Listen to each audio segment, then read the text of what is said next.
Blood dripped between Ragna's fingers as she pressed the dagger against Thorvald's chest. Her eyes, once submissive, now burned with the fire of 1,000 suns as she whispered, "Remember when you said I was yours. Tonight you are mine." The blade sank deeper, and the Viking's look of surprise turned into a late understanding. He never imagined that the Saxon slave who warmed his bed would be the architect of his downfall. Thank you for joining this story. This channel is just getting started, and every subscription truly means the world. It helps keep this project alive as we work toward our first 1,000 subscribers. If you enjoy this journey into Viking history and human drama, please consider subscribing and sharing your thoughts below. Where are you watching from? Your support and presence make all the difference.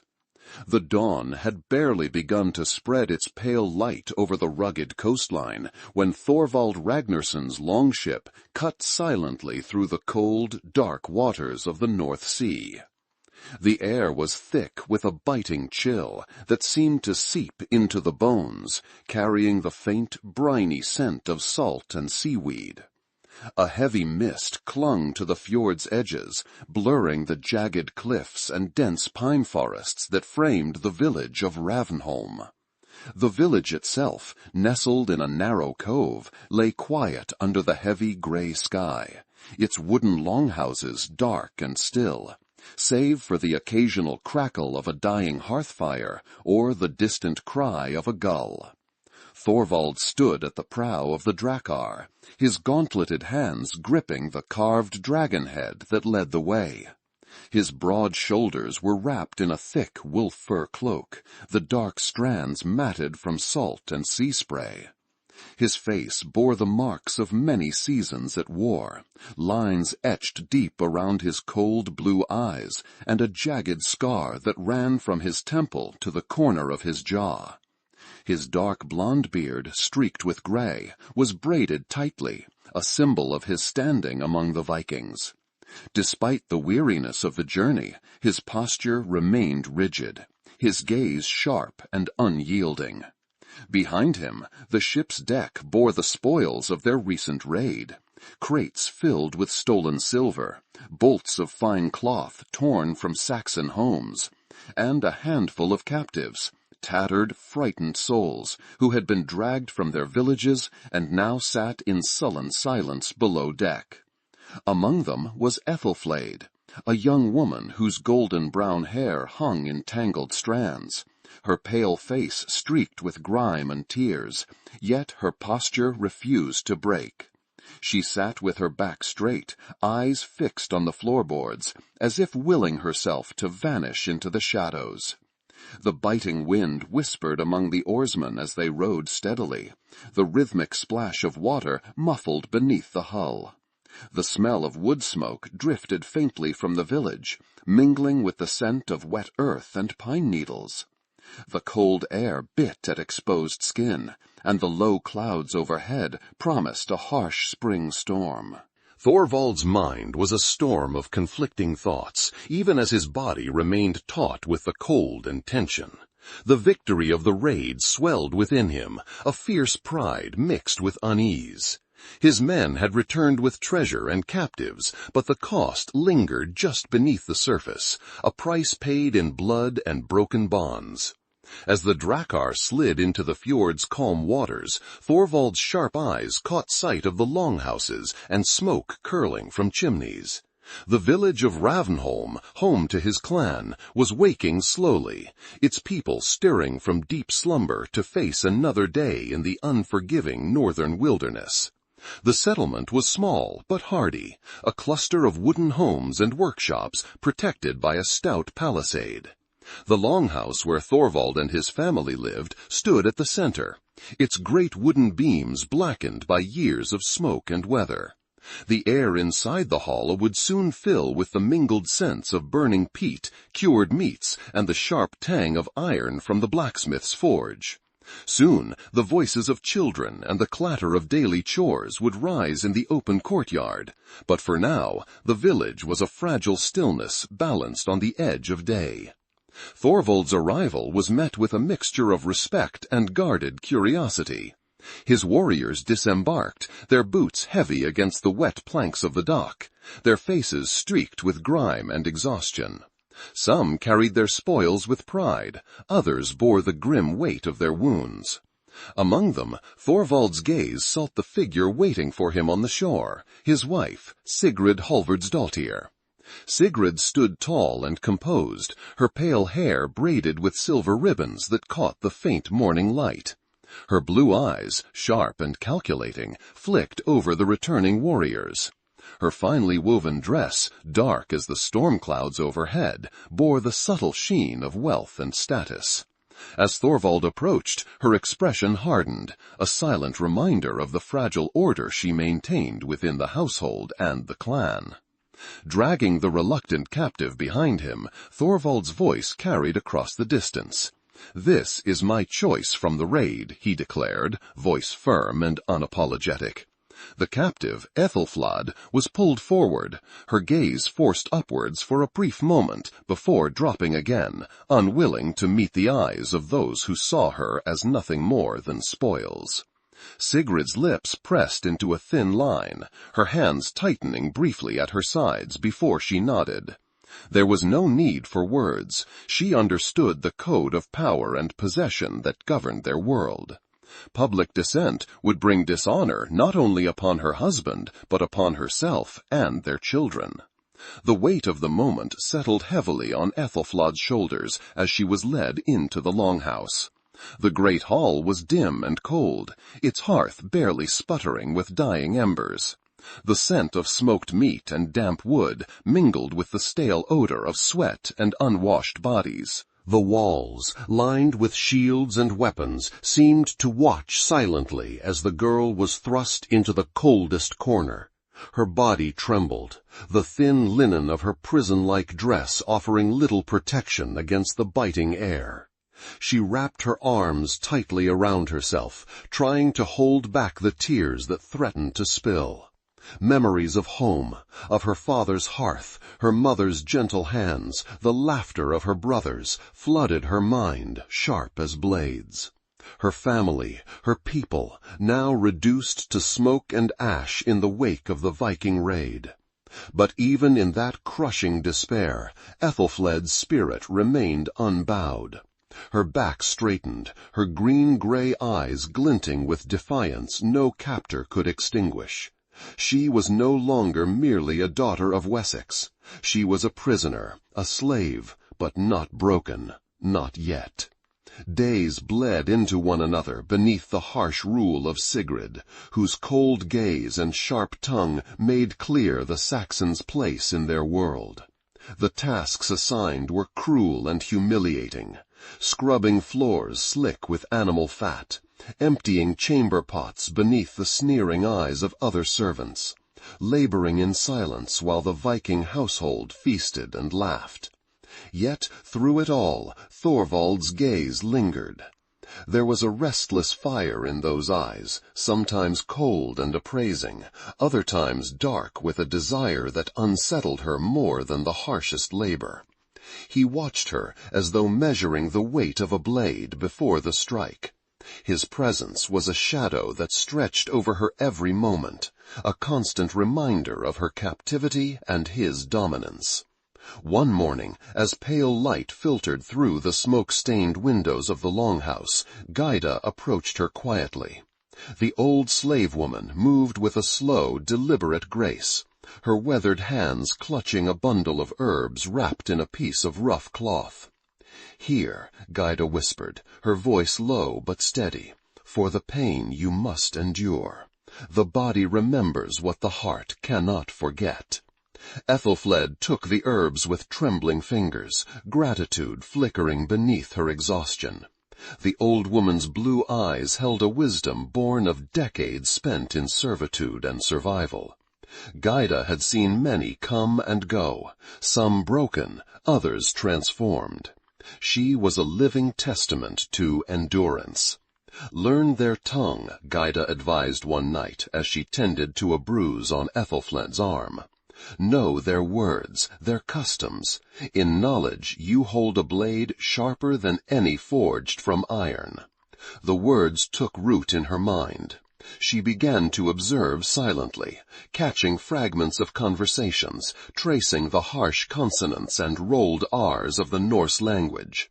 She memorized the names of gods whispered in reverence: Odin, Thor, Freya, symbols carved into wood and stone. Slowly, the alien world that had swallowed her began to reveal its secrets. Despite the harshness of her new life, flickers of hope emerged. When Thorvald was absent, often away on raids or clan councils, Aethelflaed found moments of quiet beneath the towering pines that surrounded Ravnholm.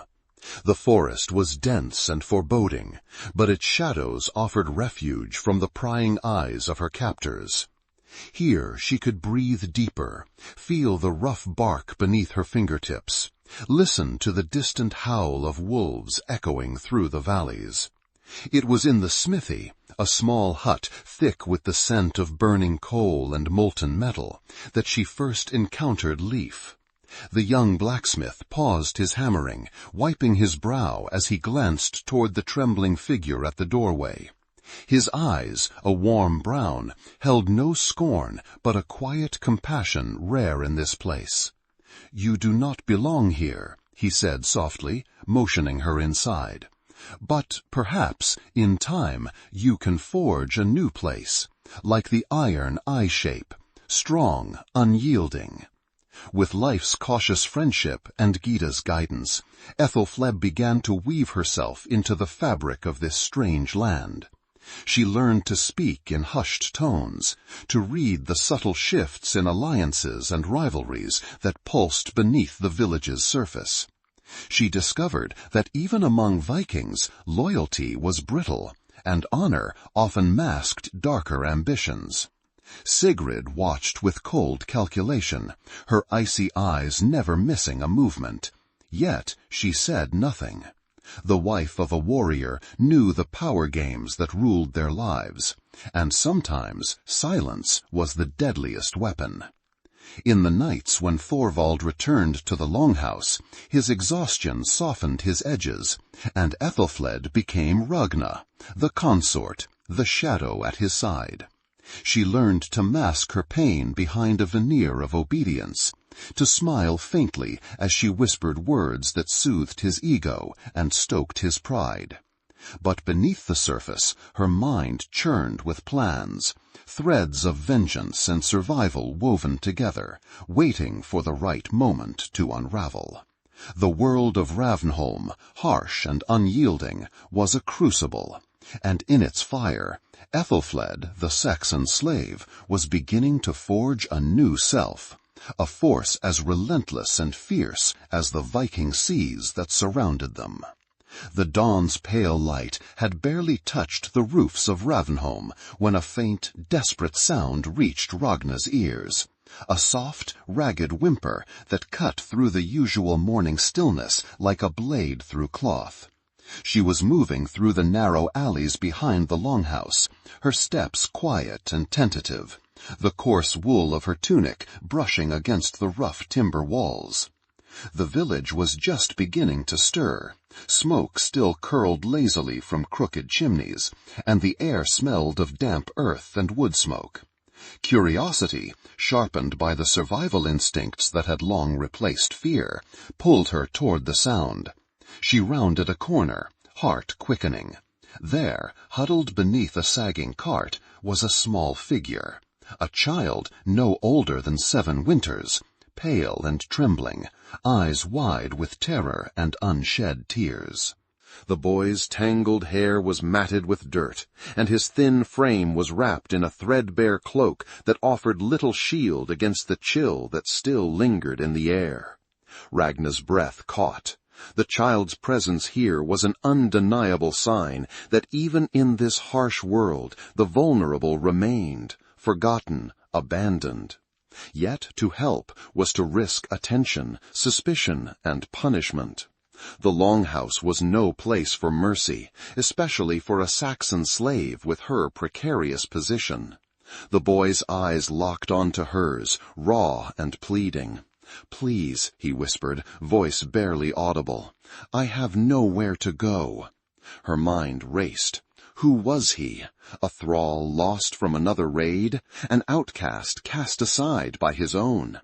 The question swirled, but the answer was clear in her gut. He was in danger and alone. Memories surged unbidden, her own capture, the shattering loss of family and home, the cold that gnawed at her bones on countless nights. She had tasted that same fear and abandonment. The child's vulnerability ignited something fierce beneath the layers of pain and survival. To turn away felt like surrendering a part of herself she had fought to keep alive. But the risks were real. Thorvald's gaze was everywhere. Sigrid's icy judgment could fall swift and cruel. There were no promises that kindness would be rewarded in this unforgiving place. Yet the thought of the boy left to fend for himself in the cold, his small body vulnerable to hunger, cold, or worse, was unbearable. Ragna knelt slowly, careful not to startle him further. Her voice was soft, almost a murmur. "What is your name?" "Eric," the boy answered, voice trembling. "Eric," she repeated, tasting the name. "You must come with me. You will be safe." He hesitated, fear flickering in his gaze. "But the guards!" She reached out a tentative hand, the touch gentle yet firm. "I will protect you. You are not alone." The boy's small fingers closed around hers, the fragile trust stretching like a thread between them. Together they slipped away from the shadows beneath the cart, moving toward the longhouse. Every step was laced with tension, a silent prayer that they would not be seen, that the whisper of their passage would not reach the ears of those who might condemn such mercy. Inside, the longhouse was already alive with movement. Women bustled around the hearth, warriors prepared for the day's tasks, and the low murmur of voices filled the smoky air. Ragna's own heart pounded with the weight of the secret she now carried. She had chosen a path that could unravel everything she had so carefully constructed. Yet, as she tucked Eric beneath a rough blanket in a dark corner, the boy's shivering slowly eased. His wide eyes, reflecting flickering firelight, searched hers with a fragile hope that mirrored her own buried desires. In the days that followed, Ragna's care for Eric became a quiet rebellion against the cold indifference of her captors. She stole moments between chores to bring him scraps of food, to shield him from cruel eyes, to teach him the few words of Norse she had learned. Each act of kindness was a thread weaving them closer, a fragile sanctuary amid the brutality. But with every mercy came a shadow of dread. The watchers grew more vigilant, whispers of suspicion curling through the longhouse like smoke. Sigrid's gaze, sharp and unyielding, lingered longer on Ragna, her silence heavy with unspoken accusation. Thorvald's occasional glances held a dangerous flicker. Was it jealousy, disdain, or something darker? Ragna knew the dangers well. To harbor a child like Eirik was to invite scrutiny, even wrath. Yet, within her, the fire of defiance burned brighter. She was no longer the broken captive who accepted fate with bowed head. She was a woman forging a new identity, one not solely shaped by chains and submission. One evening, as the longhouse settled into uneasy quiet, Eirik's small hand found hers near the hearth's fading embers. "Will they find me?" he asked, voice trembling with the weight of childish fear. Ragna's heart ached. She brushed a lock of dirty blonde hair from his forehead, her own eyes misting. "They may try," she said softly, "but I will not let them take you." In that fragile moment, beneath the low beams scarred by fire and time, a pact was forged, not just between captor and captive, but between two souls bound by loss, hope, and the hunger for freedom. The days that followed tested Ragna's resolve. She moved with heightened caution, masking the growing bond with Eirik beneath layers of indifference. Gyda, the old slave woman, noticed the change, the softer glances, the stolen moments, and offered silent solidarity through knowing looks and subtle gestures. "Strength is not only in steel," Gyda whispered one night, pressing a small pouch of herbs into Ragna's hand. "It is in the heart's courage." Encouraged, Ragna pushed deeper into the world of Ravenholm, gathering knowledge and allies. Leif, the blacksmith, became a quiet confidant, his steady presence a rare balm. Their brief conversations carried whispers of possibility, a future beyond chains and fear. Yet the weight of her secret gnawed at her. The political tensions simmering in the village, the fragile alliances, the jealous rivalries, loomed like storm clouds. Thorvald's shadow remained long and ever present, his unpredictable temper a constant threat. One afternoon, as Ragna fetched water from the stream near the edge of the woods, she overheard a heated exchange between Thorvald and Hakon. The words were sharp, laced with accusation and barely concealed hatred. "Your recklessness will be our doom," Hakon spat, eyes flashing. "You put all at risk for your own pride." Thorvald's voice was low but venomous. Better to risk all than to cower like a dog. Ragna's fingers tightened around the water jug, her mind racing. This was more than personal rivalry. It was a fracture that could tear the clan apart. And in the fissures, she saw her chance. That night, as the cold wind whispered through the longhouse cracks, Ragna sat beside Eirik, tracing the faint scars on his small hands. The child's presence was both a burden and a beacon, a reminder that even in the darkest corners, hope flickered. Her thoughts turned to the coming feast, the solstice celebration that would bring warriors and jarls from distant settlements. It would be a night of power displays, of words sharpened like blades. And it would be the moment to tip the scales. Ragna's heart was a tempest of fear and determination. To save Eirik, to claim her own freedom, she would have to wield all she had learned: patience, cunning, and the steel forged in suffering. The night stretched before her, cold and vast. But beneath the weight of captivity and the threat of discovery, Ragna felt a fire ignite, a promise that no chain, no cage could bind forever. The time for silence was ending. The time to strike was drawing near. The longhouse's shadows deepened as dusk settled over Ravenholm, its worn timbers creaking softly against the chill wind slipping through the gaps in the walls. Within, the flickering firelight cast wavering patterns on the rough-hewn benches and the faces of weary warriors slowly unwinding from the day's burdens. Yet, in the farthest corner, guarded by stacks of firewood and heavy pelts, Ragna moved with cautious urgency, her heart pounding a fractured rhythm in her chest. Eirik, the boy she had found shivering and alone beneath the cart, followed silently, his small hand barely gripping the folds of her tunic. His eyes, wide and unblinking, seemed to drink in every shadow, every whisper in the room. His breath came shallow, barely audible over the crackling flames, and his thin frame trembled beneath the coarse wool cloak that barely staved off the biting cold. Ragna led him to a narrow alcove at the rear of the longhouse, a place she had claimed for herself, hidden from the prying eyes of the household. It was a crude refuge, lined with worn furs and a thin mattress stuffed with straw, but it offered the only semblance of shelter she could provide. She spread a coarse blanket over the sleeping space, her fingers trembling as she smoothed it flat. "Here," she whispered softly, kneeling beside him, "you can rest." Eirik's gaze flickered to her, uncertain, so fragile, so raw, yet something in her voice stirred a faint ember of trust. He lowered himself carefully to the mattress, curling into a small ball, as though trying to make himself smaller, less visible in the cold world that had already cast him aside.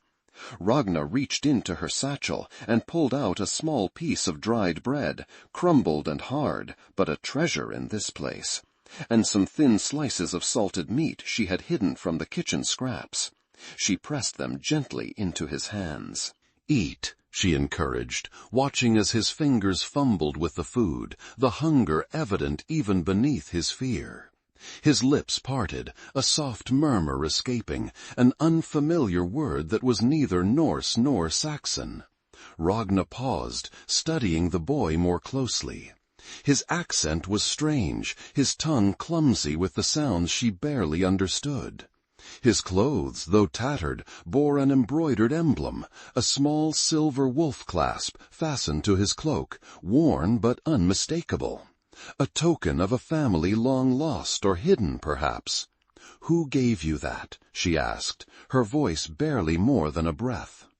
Eric's eyes darkened for a moment, clouded with memories too heavy for his years. He shook his head, clinging to the morsels as if they were lifelines.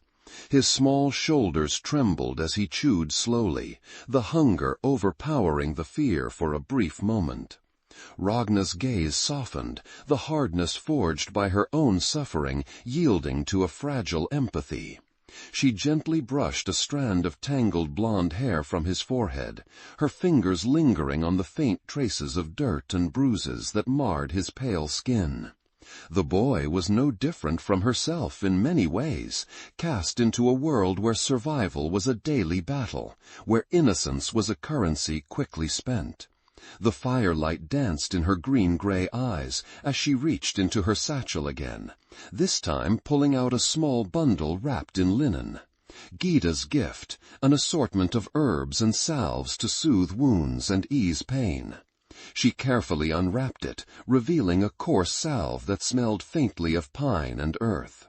"Your arm," she murmured, motioning to the boy's left forearm, where a dark bruise marred the skin, swollen and tender. "Let me help." Eric winced but held still as she gently rubbed the salve into the damaged flesh. The warmth seeped through his skin, coaxing a small sigh from his lips. For a moment the boy's defenses lowered, and Ragna glimpsed a flicker of relief, a fleeting reprieve from the harshness surrounding them. Silence settled between them, thick but not uncomfortable, the kind of silence that speaks louder than words, the quiet understanding forged in shared pain and mutual need. Eric's eyes found hers again, tentative and searching, and Ragna offered a faint, reassuring smile. "You are safe here," she whispered, more to herself than him, the words a fragile promise against the cold night. As the fire sputtered low, she gathered furs and blankets, wrapping them around the boy with careful hands. His body warmed slowly, the shivers fading into a stillness broken only by the soft rise and fall of his breath. Ragna settled beside him, her own body aching from the day's toil, but unwilling to retreat into sleep. Her thoughts churned, questions, fears, possibilities. Who was this boy? What had brought him to the fringes at Ravnholm, abandoned and alone? And what dangers awaited them if their secret was uncovered? The longhouse creaked, the sounds of night settling into its bones. Outside, the wind whispered through the pines, carrying with it the distant call of wolves, a reminder of the wildness lurking just beyond the fragile walls. Eric shifted, his small hand brushing hers in a hesitant gesture that spoke of trust beginning to bloom. The moment was fragile, delicate as a spider's web, yet unbreakable in its significance. Ragna's gaze softened, the weight of her own scars reflected in the boy's eyes. She understood, perhaps better than anyone, the language of loss and survival. In this stolen sanctuary, two souls battered by fate found a flicker of hope, an ember waiting to be fanned into flame. Tomorrow, she promised quietly, her voice steady despite the turmoil beneath, we will find a way. The night deepened, wrapping them in its cold embrace. But within the small alcove, a fragile warmth kindled, a silent pact born not of chains or blood, but of something far stronger, the fierce, unyielding will to endure. The following dawn broke with a pale light, casting a muted glow over the frost-hardened ground. The village was stirring. Voices rose in the distance, the clang of the blacksmith's hammer echoing faintly through the morning mist. Ragna rose quietly, careful not to disturb Eirik, who lay curled beneath the firs, his breathing steady but heavy with dreams too vivid for rest. She slipped outside, the chill biting her skin beneath the thin wool of her tunic. The air was crisp, fragrant with pine and damp earth, and the first touch of sunlight glinted on the sharp edges of frost-crusted branches. She inhaled deeply, the cold a balm to her restless mind. Life's forge was alive with sound as usual, the rhythmic hammering a steady heartbeat amid the stillness. She approached cautiously, her boots muffled by the soft earth, and found him pausing in his work, wiping sweat from his brow. "Good morning," he greeted quietly, his eyes warm but guarded. Ragna nodded, eyes scanning the forge's warm glow. "You work early." Life smiled faintly. "The fire waits for no one, nor does the day." She hesitated, then spoke, her voice low. "There is someone I need to protect. A child." Life's eyes flicked to hers, understanding sparkling behind their steady brown depths. "You have courage." She looked away, the weight of her secret pressing down. "It is dangerous." He stepped closer, lowering his voice. "Danger is part of this life, but so is loyalty, and sometimes mercy." For a moment their gazes locked, a silent exchange of unspoken truths. Ragna felt a surge of gratitude for this rare ally, a steady presence in the chaotic tide surrounding her.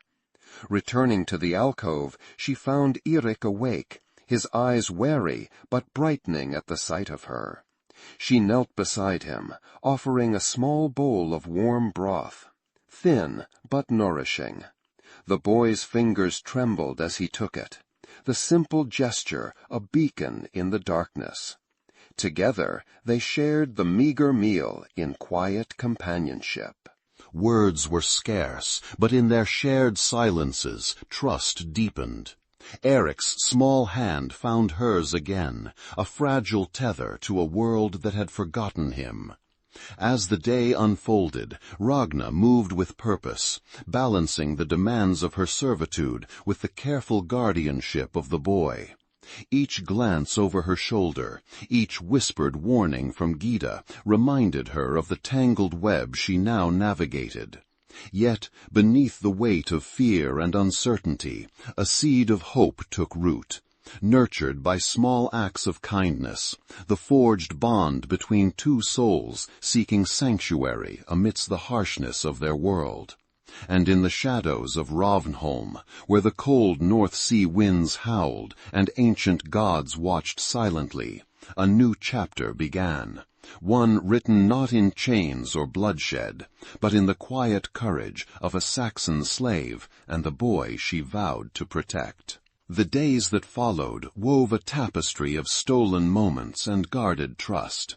Ragna became adept at shielding Eirik from the suspicion that prowled the longhouse like a restless wolf. She taught him the rudiments of Norse, the harsh consonants softened by his tentative attempts, the rhythm of words that would become her shield as much as hers.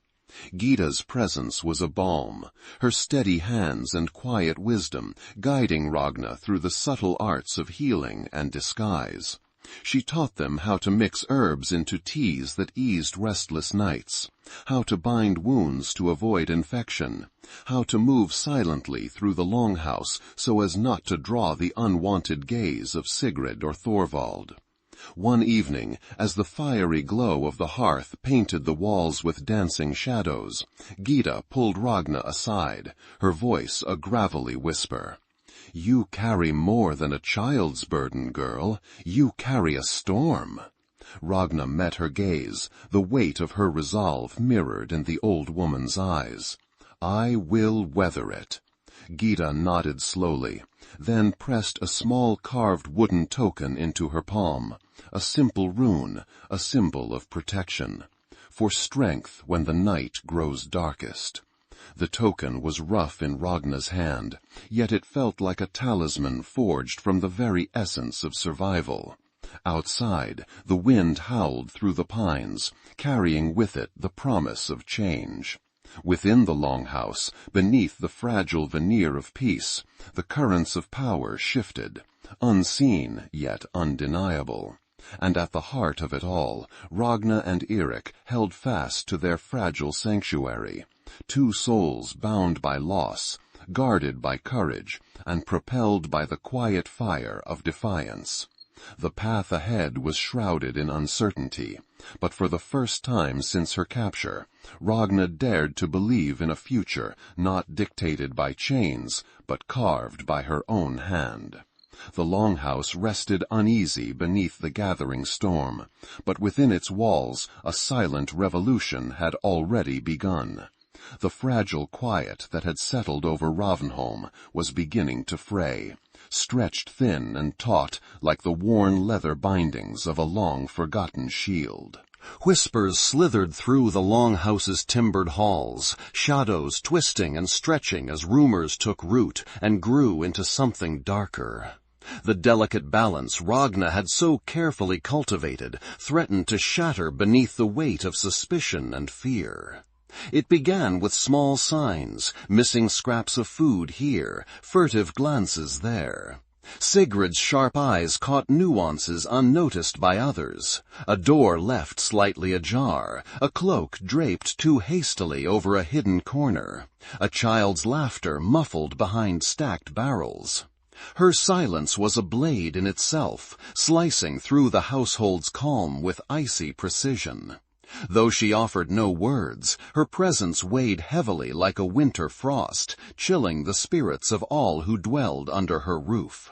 Thorvald, though still weakened by the bitter memory of his public humiliation, was quick to sense the growing unrest.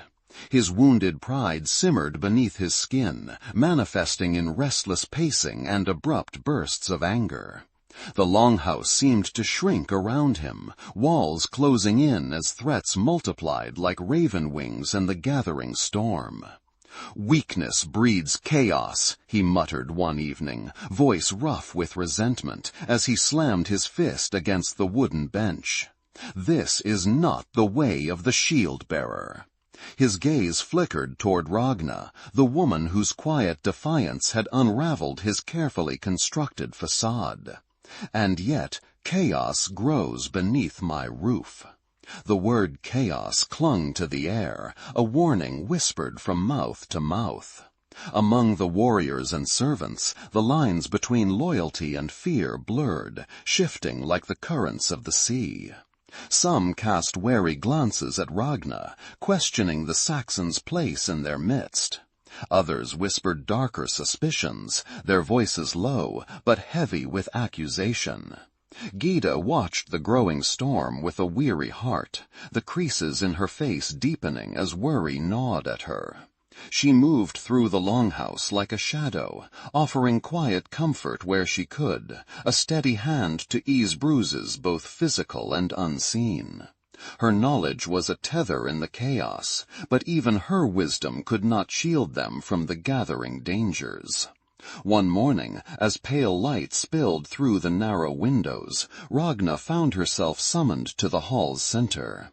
The men and women had gathered, their faces taut with unease.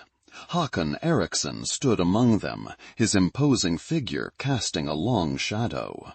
His cold gray eyes swept the crowd, sharp and unyielding like a blade forged in ice. "Rumors swirl like winter storms," Haakon's voice rang out, steady and commanding. "Whispers of treachery, of secrets hidden in plain sight. This cannot stand." His gaze locked on Ragna, the weight of his scrutiny pressing down. "What say you, Saxon? What do you hide beneath your silence?" Ragna's heart pounded beneath her chest, the weight of countless unseen eyes pressing against her skin. Yet she stood tall, the fire within her eyes unyielding. "I hide nothing but survival," she replied, voice clear and steady despite the tremor within. "This longhouse has been a prison, but it has also been a refuge. I protect what I must." Murmurs rippled through the crowd, some skeptical, others uncertain. Haakon's lips curled into a thin smile. "Protection comes at a price. The presence of a child, hidden away, stirs unrest. The clans watch, and alliances fracture under the strain." The mention of Eirik was a blow struck with calculated precision. Ragna swallowed hard, her mind racing. To protect the boy was to risk everything. To reveal him was to betray the fragile sanctuary they had built. Thorvald, leaning heavily on his carved spear, stepped forward, his voice a low growl. "This woman challenges my authority and endangers us all. If she conceals secrets, then she defies the laws we live by." Sigrid's cold gaze cut through the room like a blade. Order must be preserved. The strength of the clan depends on unity and trust, not the concealment of shadows. Ragna's eyes flicked to each face, warriors hardened by battle, women worn thin by hardship, children watching with wide eyes. The weight of their collective judgment pressed down, an unrelenting force. Yet beneath their stern faces she sensed the undercurrents, the silent fear that a spark could ignite the tinder of rebellion, that the fragile threads of allegiance could unravel with one careless word. Late that night, as the longhouse settled into uneasy silence, Ragna sat beside the hearth in the quiet corner she had claimed. Eirik lay asleep beneath the firs, his breath steady but shallow. The fire's glow painted flickering shadows across the walls, the warmth a fragile shield against the cold that seeped through the timbers. Life appeared quietly, his face etched with concern. "The winds carry bad news," he whispered, taking the seat beside her. "Tribal scouts have been seen near the borders. Word spreads fast, and not all welcome what they hear." Ragna's hands tightened around the rough wool of her tunic. "The boy's presence is a risk now." Life nodded slowly. "They will come asking questions, demanding answers." Her gaze met his, the weight of unspoken truths heavy between them. If we reveal the truth, it could mean destruction. If we hide it, it could mean betrayal. Life's jaw tightened. There is no easy path, only the one forged by courage. The following days were a trial by fire. Ragna moved through the settlement with cautious steps, her eyes ever watchful. Every glance from a stranger, every hushed conversation, fueled the growing tension. The longhouse buzzed with unease, the air thick with suspicion. One afternoon, as Ragna fetched water from the communal well, a group of men approached. Strangers clad in worn leathers, their faces weathered by travel and hardship. Their leader, a burly man with a tangled beard and sharp eyes, stepped forward. "We seek one called Eirik," he announced, voice carrying across the courtyard. "A child lost from the Wolf Banner clan." The crowd fell silent, all eyes turning toward Ragna, who stood frozen, the water jug slipping slightly from her grasp. The weight of the moment pressed down, suffocating and relentless. Sigrid's expression was unreadable, her gaze narrowing like a hawk's. Thorvald's hand rested on the hilt of his sword, fingers curling in silent warning. Ragna stepped forward, voice steady despite the storm raging within. "Eric is safe. You will find no cause to harm him under my watch." The stranger's eyes narrowed. "The clan claims him. He must return." Life appeared beside Ragna, his presence a silent bulwark. "This child is under protection. Any harm would bring war." The tension thickened. The delicate threads holding the settlement's fragile peace stretched to breaking. Voices rose, accusations volleyed like spears, and old fears flared anew. Gyda moved through the crowd, her voice a low, commanding whisper. "Enough. We are all bound by blood and hardship. The boy's fate is not merely a question of clan, but of honor."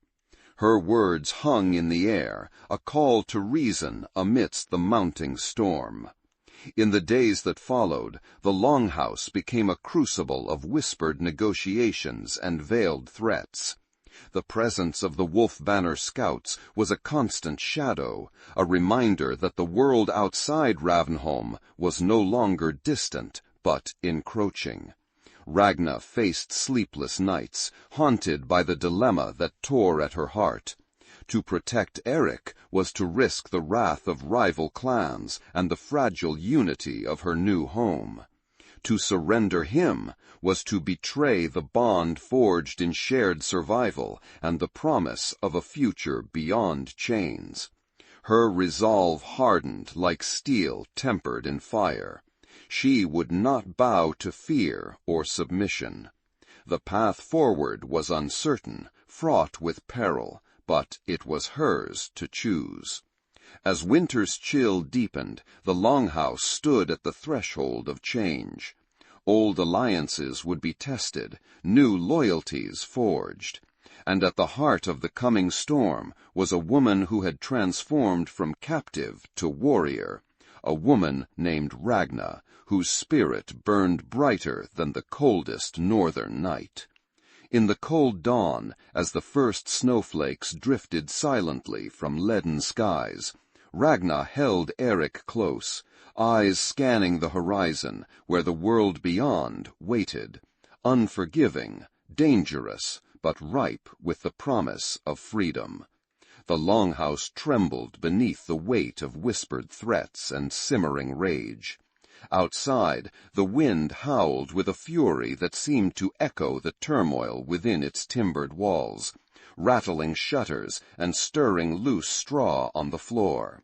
The once familiar hearth now cast long, flickering shadows that danced like restless spirits across the faces gathered in the great hall.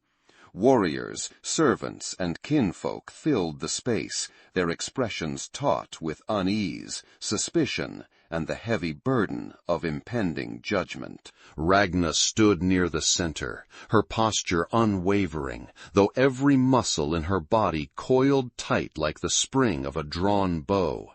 The boy, Eric, huddled close to her side, clutching the folds of her tunic with small, trembling fingers. His eyes, wide and uncertain, flicked nervously between the faces of those who had once been only distant figures in her captivity. Now they were the arbiters of his fate and hers. The charged silence shattered as Håkon Eriksson stepped forward, his imposing form casting a long shadow over the hall. His gaze, sharp as a whetted blade, swept the assembly before settling on Ragna. "You stand accused of concealing a member of the Wolf Banner clan," he declared, voice low but commanding. "A child whose presence threatens the fragile peace of Ravnholm." Thorvald, gaunt and pale still from past wounds, leaned heavily on his spear, eyes narrowed with bitterness. "This woman defies the laws of our people," he snarled. "She hides secrets and sows discord beneath our roof. Such treachery cannot be tolerated."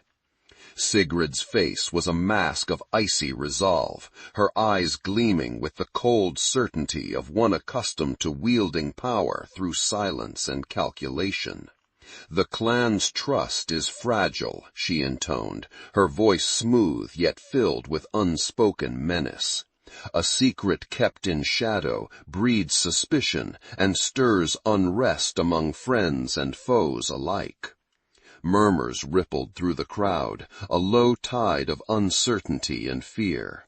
Some warriors shifted uneasily, their hands brushing toward weapons, eyes darting to allies and rivals alike.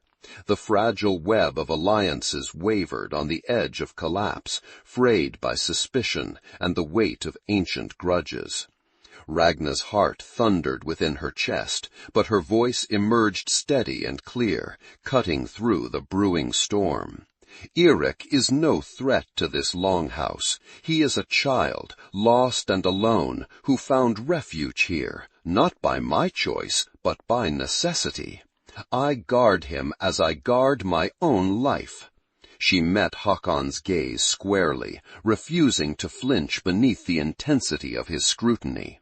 "You ask what I hide beneath my silence," she said softly, "but the truth is no secret. I protect life where I can. That is all." Hakon's lips curled into a thin, contemptuous smile. "Protection is a fragile thing in times like these. It carries a price. The Wolfbanner clan demands their own. To deny them is to invite war." At his words, a ripple of unease spread through the crowd. Old wounds and rivalries, long buried beneath uneasy truces, stirred like restless ghosts.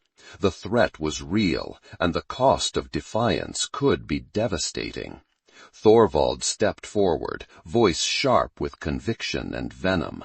"You extend mercy to a stranger while betraying your own clan. Such weakness is poison. It invites ruin." Sigrid's eyes flashed, her voice slicing through the tension. "Order must be upheld. Secrets cannot fester in the open. If you harbor threats, you must answer for them." The assembly fell into a heavy silence, the weight of their judgment pressing down like the cold stone of a grave. Ragna felt the heat of their collective gaze, probing, measuring, weighing her very soul.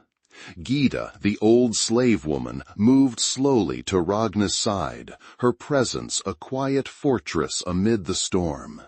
Her weathered hands rested briefly on the girl's shoulder, a silent promise of solidarity and strength. Her voice, when she spoke, was a steady balm. "The girl speaks truth. No threat lies in the heart of a child. To condemn the innocent would stain us all." Hakon's glare flickered briefly to the old woman, but he said nothing. The moment hung suspended, fragile as the thin threads of dawnlight through frost-laced windows. Then, from the far end of the hall, a deep, rumbling voice broke the tension. "Enough." All eyes turned as a figure emerged from the shadows, Leif Branson, the blacksmith. His broad shoulders were dusted with soot, his hands scarred but steady. His gaze met Ragna's with quiet conviction, and then swept the assembly with unwavering resolve. "This child has found protection here," Leif declared, voice ringing with an unexpected authority. "And I stand with her. If war comes for a boy who has known nothing but loss, then so be it. But I will not see innocents sacrificed for old grudges." A breathless silence greeted his words. The blacksmith's stance was a beacon of defiance, a challenge to the gathering storm. Hakon's eyes narrowed, weighing this unexpected ally. You would throw down your sword for a Saxon's cause? You risk everything on a hope? Leif nodded slowly. Hope is what keeps us alive. Better to stand for something than fall for nothing. The crowd murmured again, some in admiration, others in dissent. The fragile peace teetered, but the seeds of fracture had been sown. Sigrid's lips pressed into a thin line. Even in dissent, her mind raced, calculating the risks and rewards of this turning tide. Thorvald's face twisted with rage and despair. This is madness. You place your loyalty with those who would see us undone? Ragna felt the weight of his hatred like a physical blow, but beneath it all, a steely calm settled over her. She had come too far to falter now. I am no longer the broken girl who arrived here, she said, voice steady and clear. I am Ragna, and I stand for the life I have made in this place. The hall seemed to hold its breath as the words echoed in the heavy air. Suddenly, the wooden door slammed open with a deafening crack, and a group of armed men burst inside. Scouts from the Wolf Banner clan, their faces weathered and grim beneath frost-lined hoods. Their leader, a tall figure cloaked in wolf pelts, strode forward, eyes burning with fierce determination. We have come for our own, he declared, voice cold and unwavering. Eirik belongs to us. The bonds of blood cannot be broken. A hush fell over the assembly, the threat as real and sharp as the iron swords at the men's hips. The longhouse felt smaller, the walls closing in with the weight of impending conflict. Hakon's gaze locked with the wolf-clad leaders, tension crackling like lightning between them. We will not bend to threats, he said, voice low but resolute. This settlement will decide his fate. Ragna stepped forward, her voice unwavering. Let the boy speak for himself. The room seemed to pulse with anticipation, the gathering storm ready to break. Eirik, trembling yet gathering courage, stepped from behind Ragna's skirts. His voice was small but clear, carrying the courage of a soul tested beyond his years. I do not belong to those who would use me as a pawn. I choose here. I choose with her. The hall erupted into murmurs, some voices rising in protest, others in support. The boy's words were a fragile declaration of will, a spark in the dark. Gyda's eyes shone with pride, and Leif's jaw tightened with determination. Even Sigrid's gaze faltered, the steely mask cracking ever so slightly. Hakon's eyes flickered with calculation. After a long, heavy pause, he nodded slowly. So be it. But know this, our eyes will not turn away. Any harm to the boy will be met with swift revenge.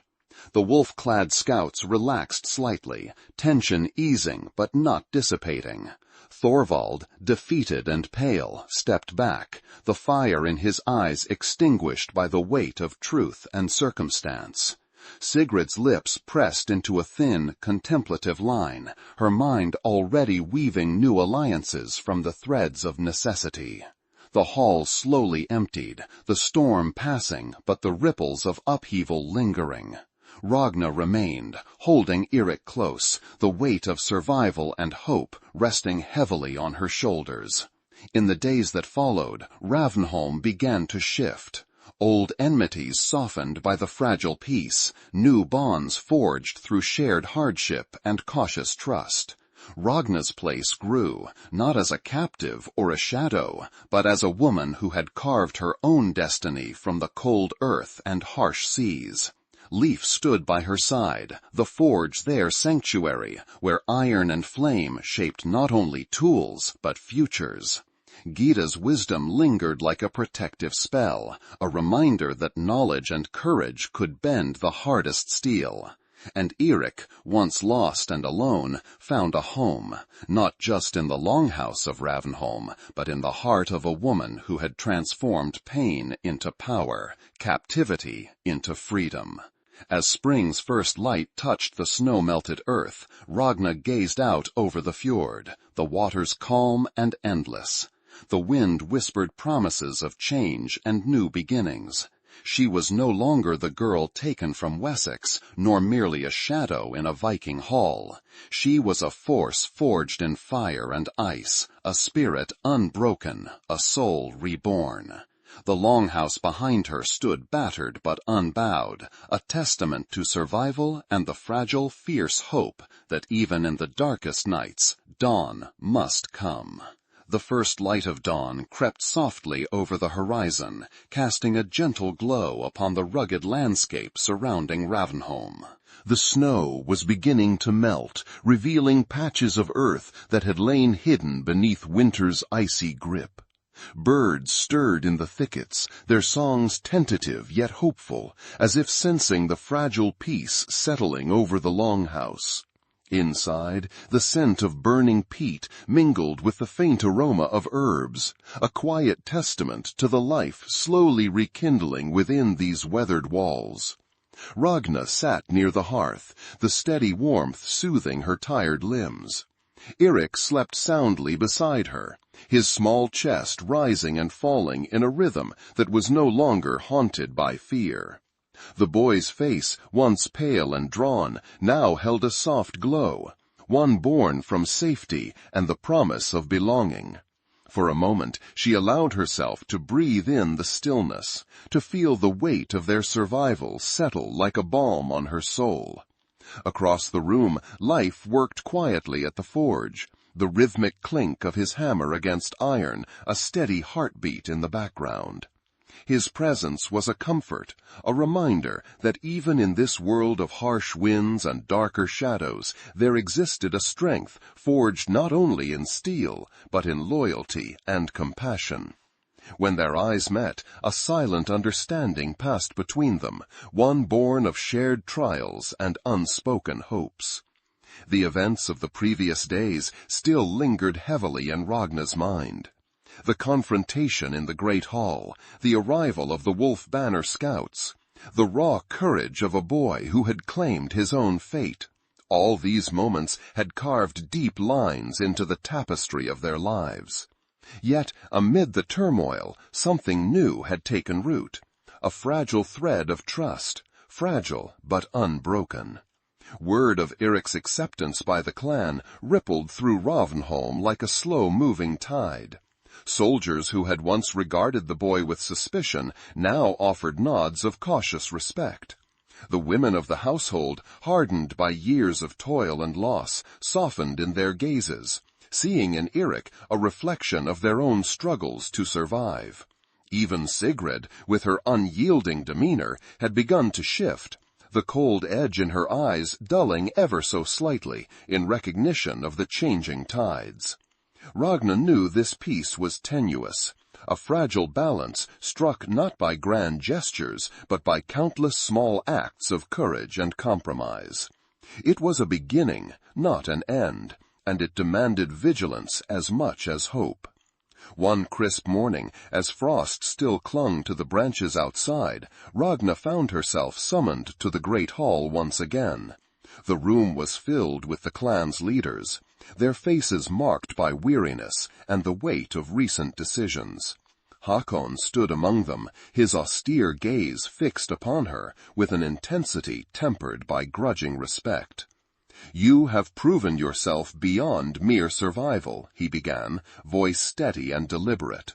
"Not through violence alone, but through wisdom and steadfastness. The clan has watched, and we have seen your strength." His words hung in the air, like the fading smoke from the hearth, carrying a promise that was both an acknowledgment and a challenge. Thorvald's absence was notable. His fall from power had left a void that was being filled with cautious hope and renewed purpose. The longhouse, once shadowed by fear and betrayal, was beginning to breathe again.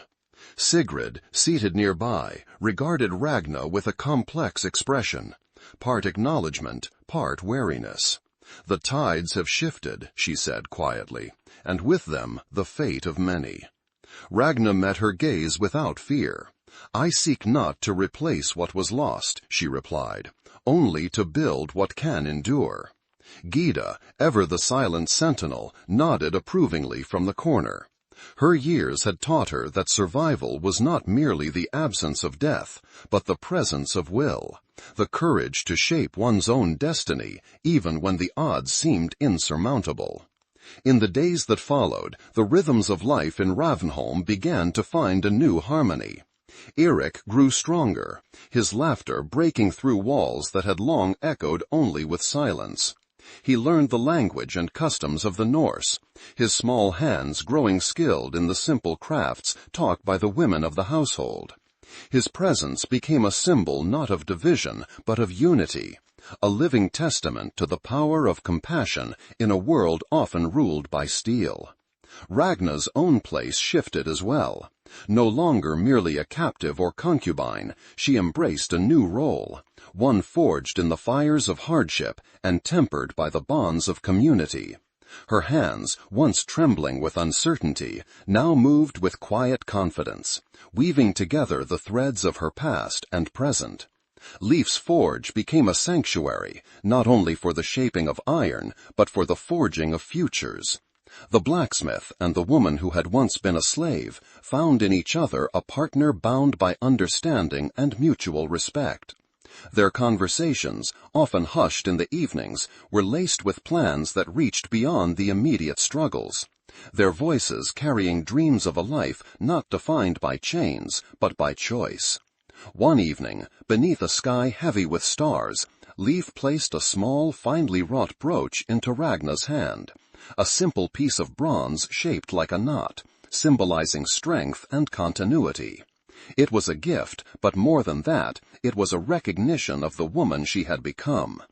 "You carry the fire of both worlds," he said softly, "and in that fire there is no end to what you can forge."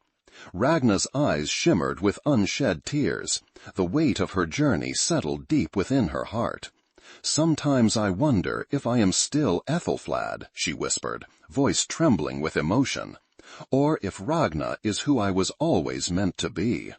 Leif smiled, his gaze steady and sure. "Perhaps you are both, and that is your greatest strength."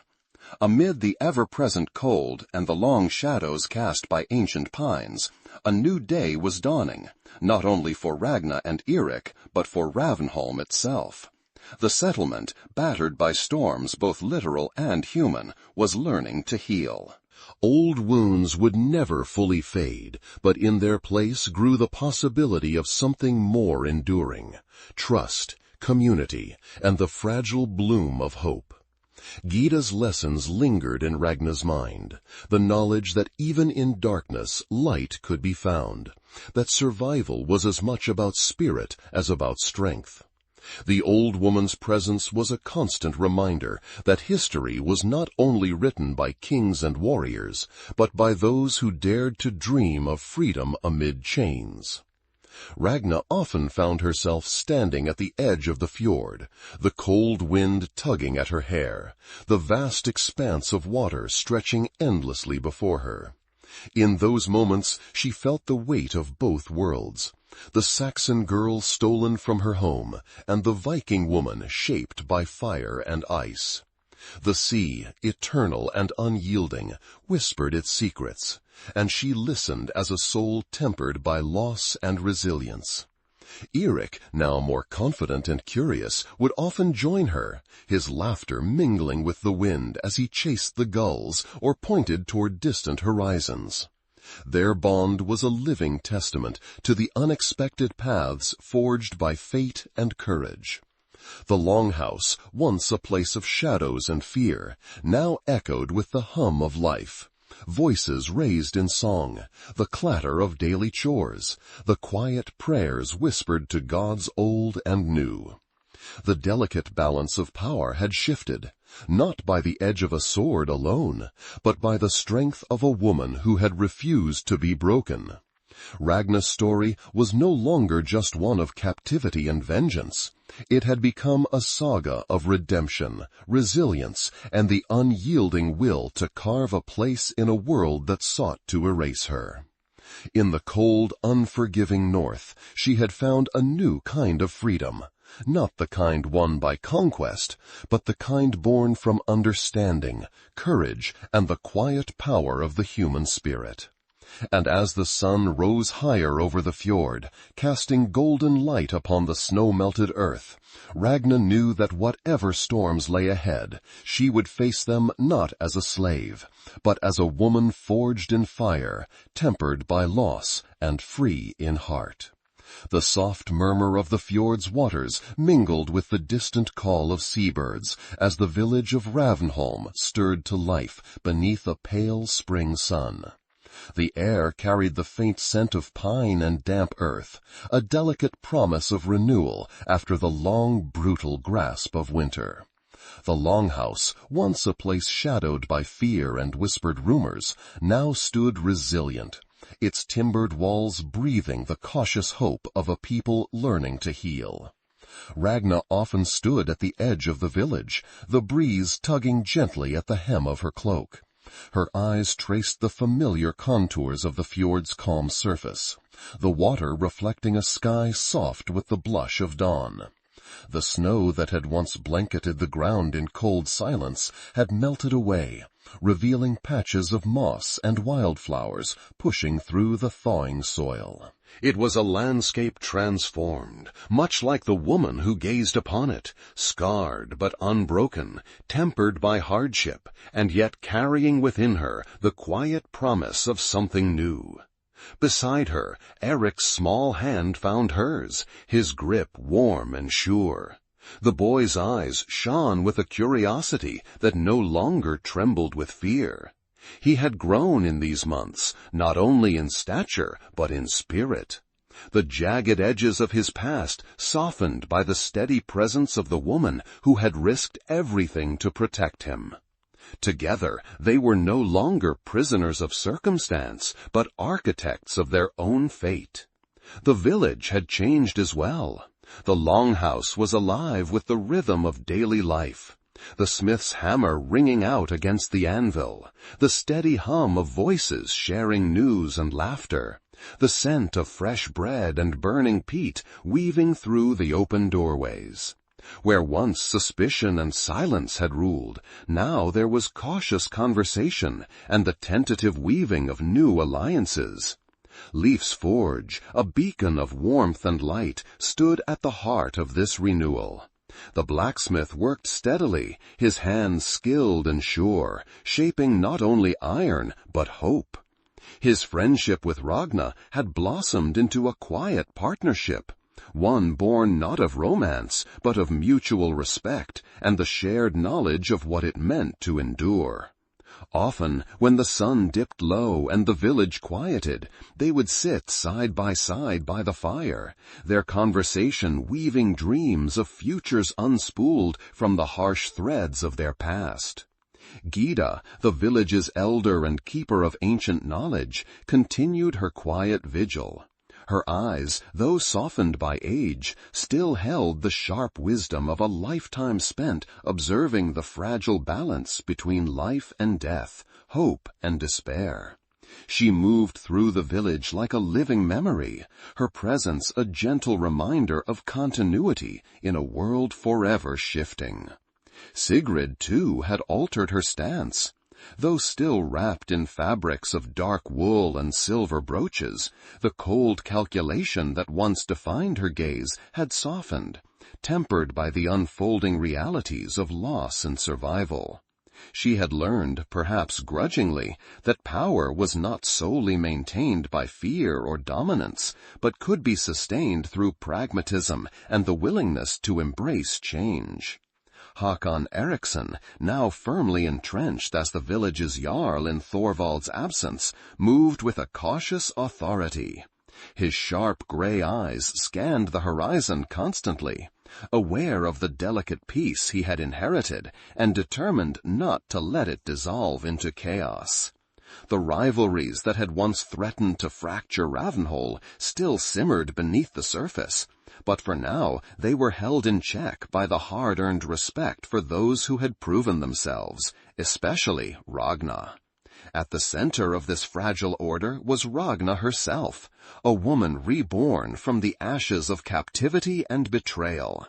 No longer merely a Saxon slave or the concubine of a fallen warrior, she had become a symbol of resilience and transformation.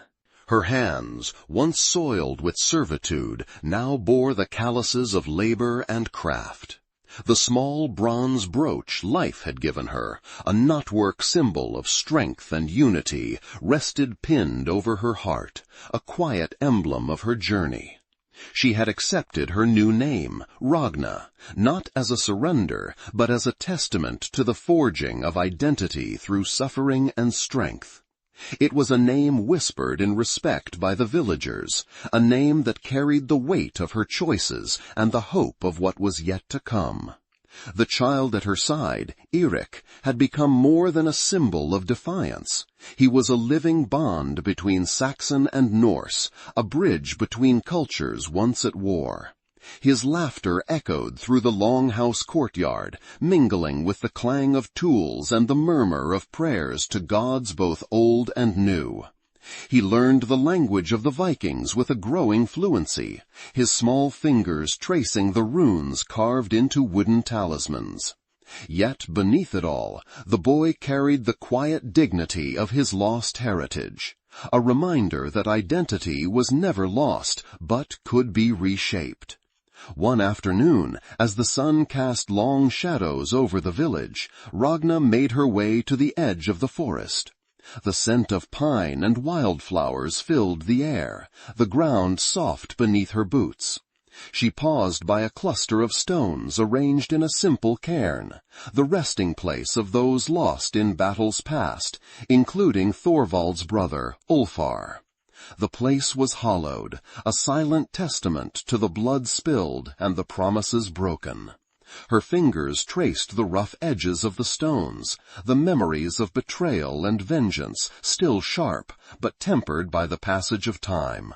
She closed her eyes, whispering a quiet prayer, not to the gods of her Saxon childhood, nor solely to the Norse deities whose names she had learned, but to the spirits of the land that held both her history and her future.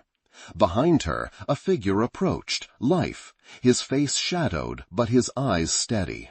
Without a word, he stood beside her, the silence between them comfortable and unforced. Together, they watched the fjord's waters glisten in the fading light, the horizon stretching wide and unbroken. "The world is changing," Life said softly, breaking the stillness. "And so are we." Ragna nodded, the weight of the past mingling with the hope of what lay ahead. "We carry both within us," she replied, "the pain and the promise." Their hands found each other's once more, a quiet affirmation of the bond forged not just in survival, but in the shared determination to shape a new destiny.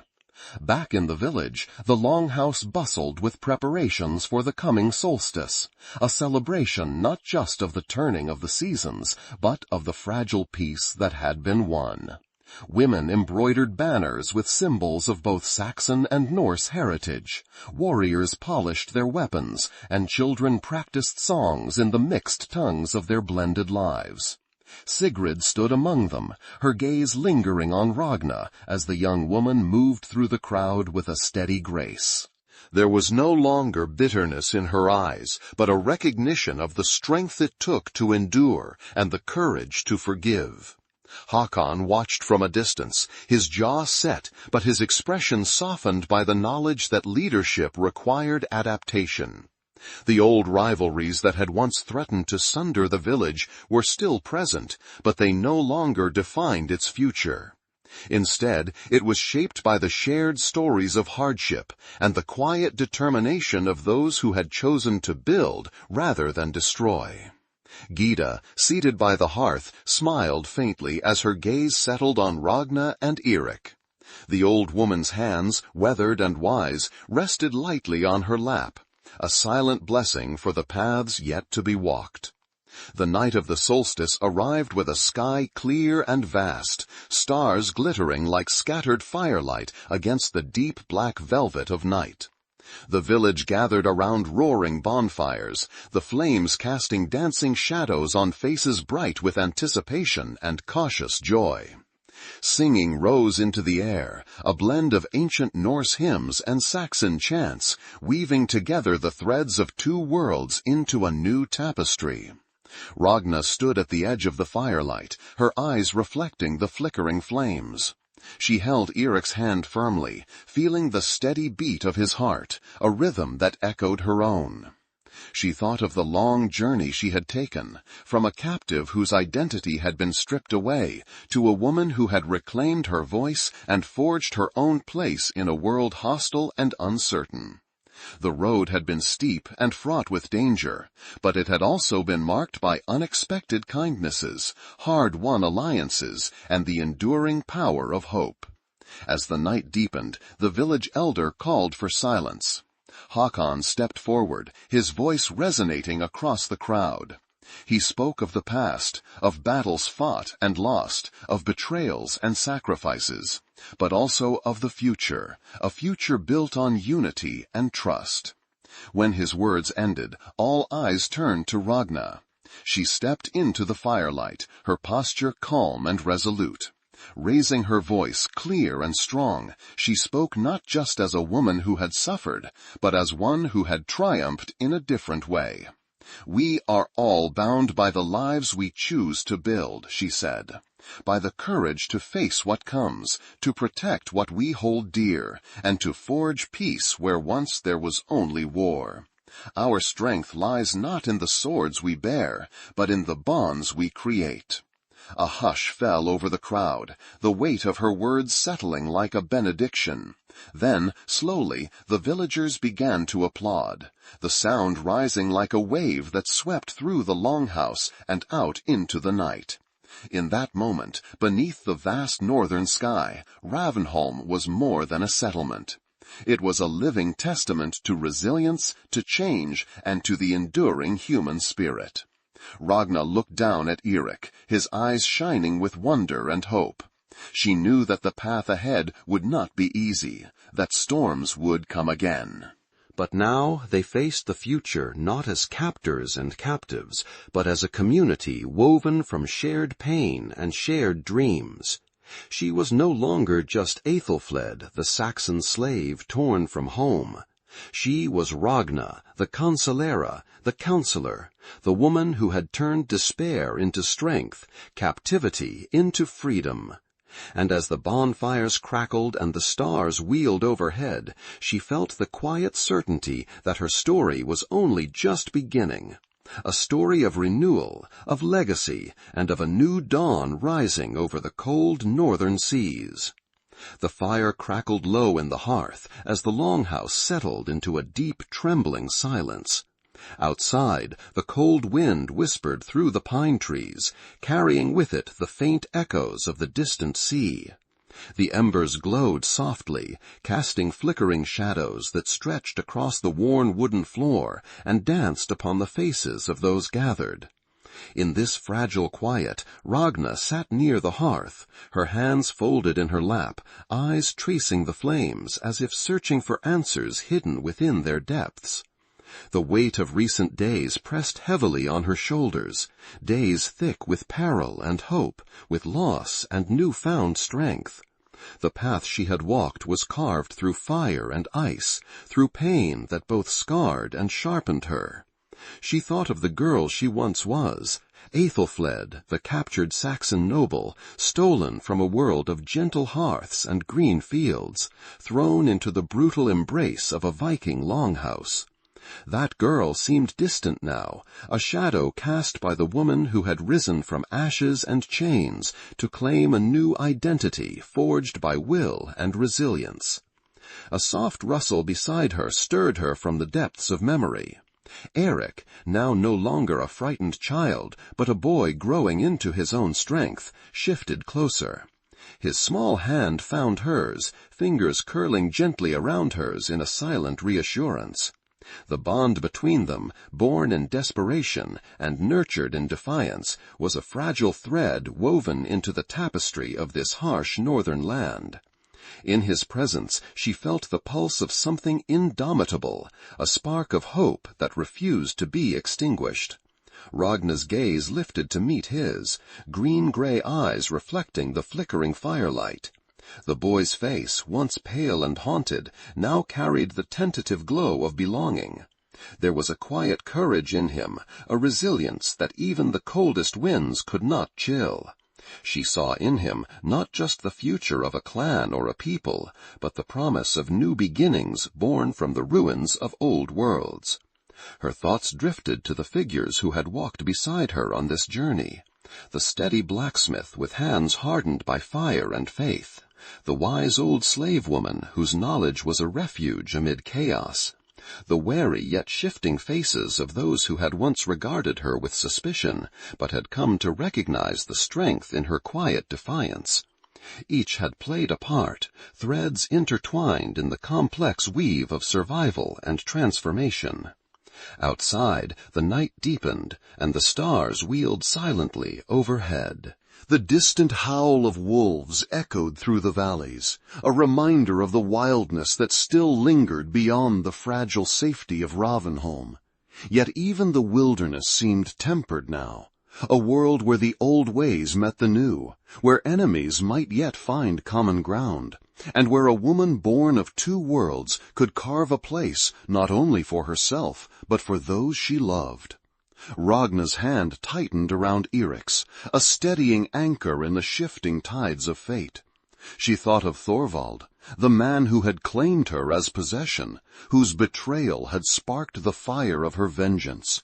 His death marked not only the end of a cruel chapter, but the beginning of another, one where justice was not measured in bloodshed alone, but in the courage to reclaim one's voice and to rise beyond chains.